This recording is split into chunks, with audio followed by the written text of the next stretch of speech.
Hey YouTubers, Rob here, and it's time to look at another C64 game.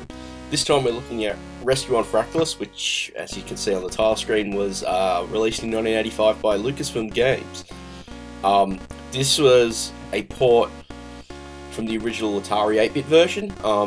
This is one of the best games I think I've ever seen, at least on the machine, on the Ataris. The C64 does a pretty admirable job considering the Ataris just have way more CPU power, and it's actually geared in a lot of ways technically to take advantage of what those machines can do.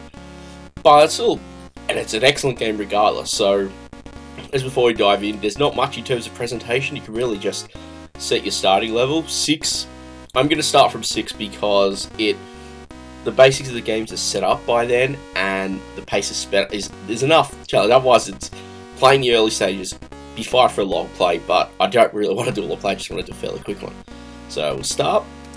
So now we get our launch sequence. Quick run of instruments. You've got speed on the far left. Next to that is sort of a proximity warning. You've got your artificial horizon dial, your altitude gauge, which has 2 segments. You'll see shortly once you're in the planet. I love this launch sequence. Just big sped out and slow descending. You've then got your sort of viewfinder in the middle, which is really important in later stages where visibility is really low.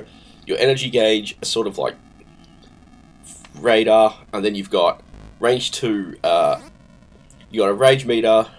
I forgot what the E stands for, and the P is the number of pilots you need to rescue to be able to complete the stage. Once you get those, you then can get significantly higher bonus points for rescuing additional pilots. So now we've got manual control. We're in the atmosphere.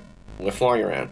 So you can sort of tell the big thing about this game technically was the fact that the landscapes are rendered using fractal graphics. Hence the name of the planet. So the big thing was at the time, this is the kind of processing that not really a home computer was thought to be able to do in the 1980s. But the team that worked on this were able to show that, yeah, they could. I mean, there's only a few colours, and again, the Atari has a bit more sort of fading because it's got that higher palette. So now so first thing is we've got a pilot in sight, which is our objective. So we'll approach. We're now in range. We're on the ground. So first step is to turn off the systems. And the pilot will approach.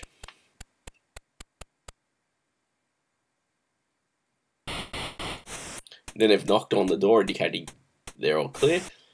You open the airlock, bring the systems online, and raise your speed and leave.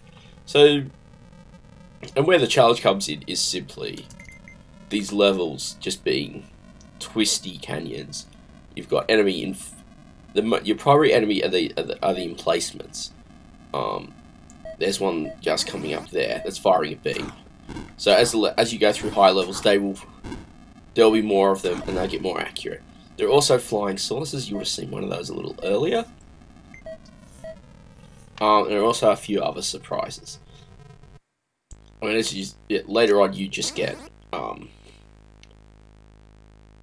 much more.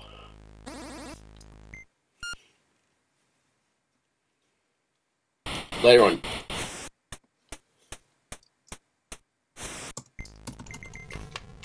So one of the other things Rescue Pilot gives you is additional energy for your ship.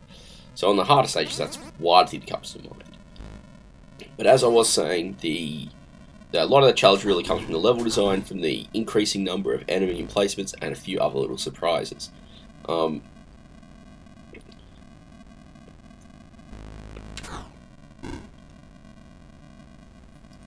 So when you're, like at the moment, it's fairly easy to be able to see where you're going because you've got visibility. But when you start losing visibility, yeah, and you're relying on the instruments, it's a whole other level.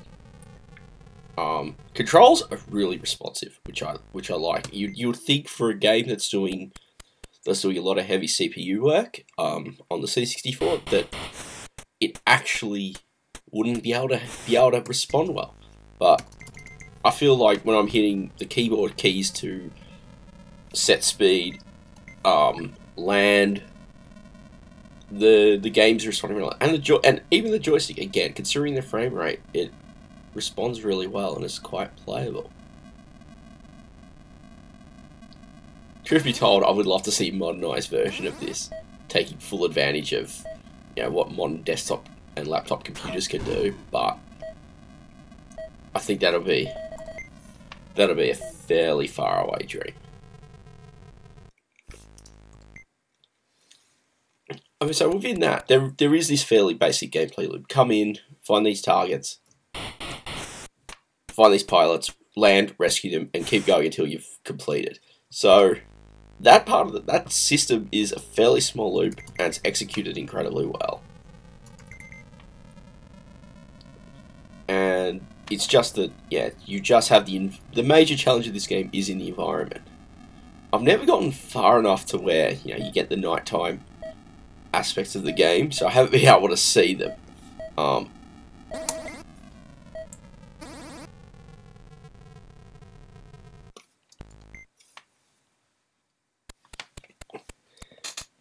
there's the actual pilot.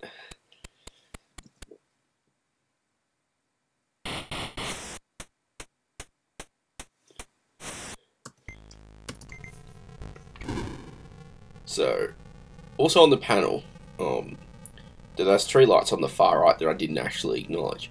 The middle one is blinking because the mothership is in range. That's the ship you launched from. Now I've collected enough pilots, you can see the P indicator is flashing away. I can press the B key to blast off, return to orbit, and complete the stage. The E field indicates that I've recovered 5 pilots. The other indicators indicate whether the shield systems are on or off, or the airlock is open. And you just need to be prepared for that, just to make sure, because when you land and go to rescue pilot, you only have a brief period of time to do it before the atmosphere kills the pilot you're trying to rescue. Which I like as an aspect of the challenge. You know, you have to come in and do these rescues quickly, otherwise you might lose a pilot. Although I don't like the fact that could actually have been done well as a penalty. You know, if during a stage you lose too many pilots, you might have to restart the stage or something. Unfortunately, it's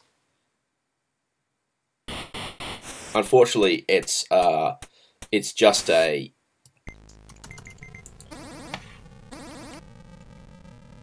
so in this case, we've pretty much finished the stage. I've got 1 extra pilot on board. I actually might sound the retreat. So now we've fired boosters, we leave orbit, and we land. And we've completed level 6.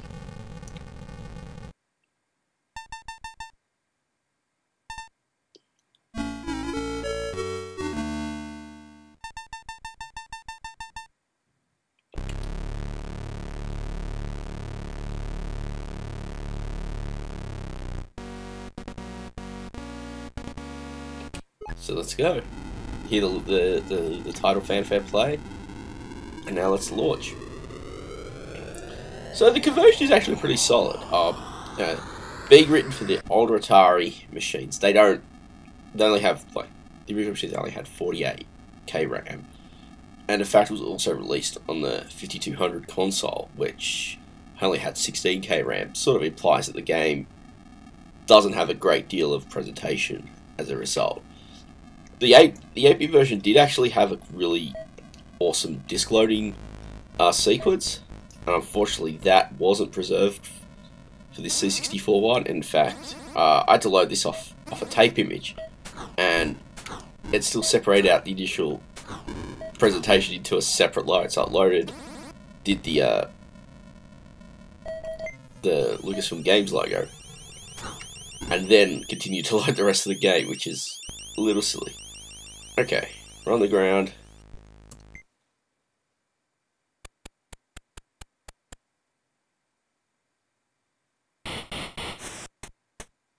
So So the third light that's come on the top right section indicating the airlock's been opened. First light indicates systems are up, but we're on the ground. But now we're off the ground, that dibs. So yeah, controls itself are pretty straightforward. You just have the joystick import 2 for flying and firing. Use the greater than and less than keys to control your speed. You hit the L key to land when you are in range. You have the S key to toggle your systems, the A to toggle the airlock, and B to fire your master boosters. So the game actually has a fairly nice and concise keyboard layout. Which I think helped because they had to target the 5200, which was awesome. Let's see if we can get it while we're landing.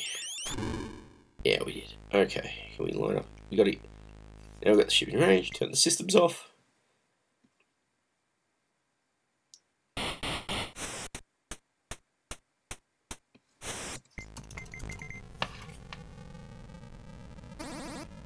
So like I said, I'm quite a fan of this game. I quite like the challenge. You know, I think it was a first for the time to really put in environmental challenges like this. You know, most flight simulators most early flight simulators didn't have much of terrain, so it was always like ground, sky, and as long as your altitude was above 0, you were safe. If your altitude hit 0, you crashed into the ground. And is having the terrain, like having this fairly complicated terrain that is an actual hazard, makes the game a lot more interesting. I mean, I think the big thing would be to see, yeah, if a developer could take advantage of this and modernize it, keeping this sort of core, but to expand upon what's actually happening.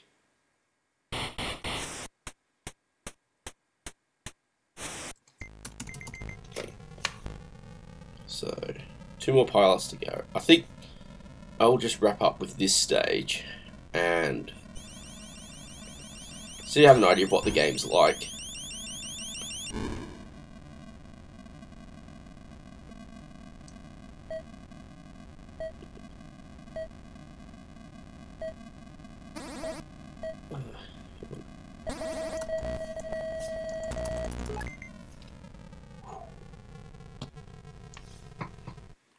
That's when you overshoot a pilot and you need to line them up again.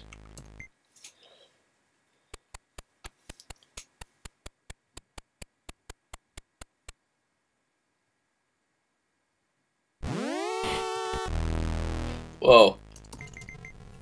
Oh, I still jump the first time I see that. So yeah, that is one of the things that starts happening on the advanced levels, that you think you're coming to rescue a pilot, but no, it's one of the Jaggy forces, the enemies. So in that case, I just brought my systems online and took care of him.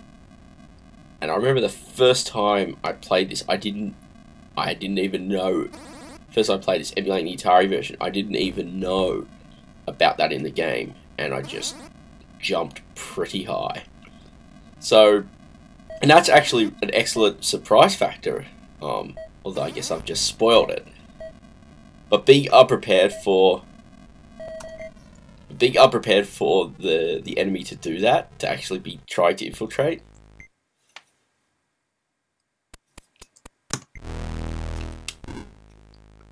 So in that case, I knew that was an alien. But that case, it was another alien coming. The reason I knew is you could actually tell from the colour.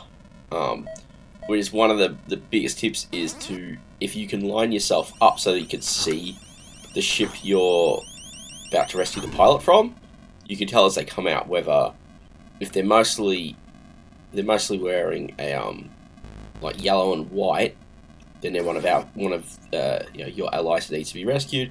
But if they're white and green, if they're yellow and green, it's an alien. But I like the fact that they put that in there as sort of like something to be aware of and be completely surprised by.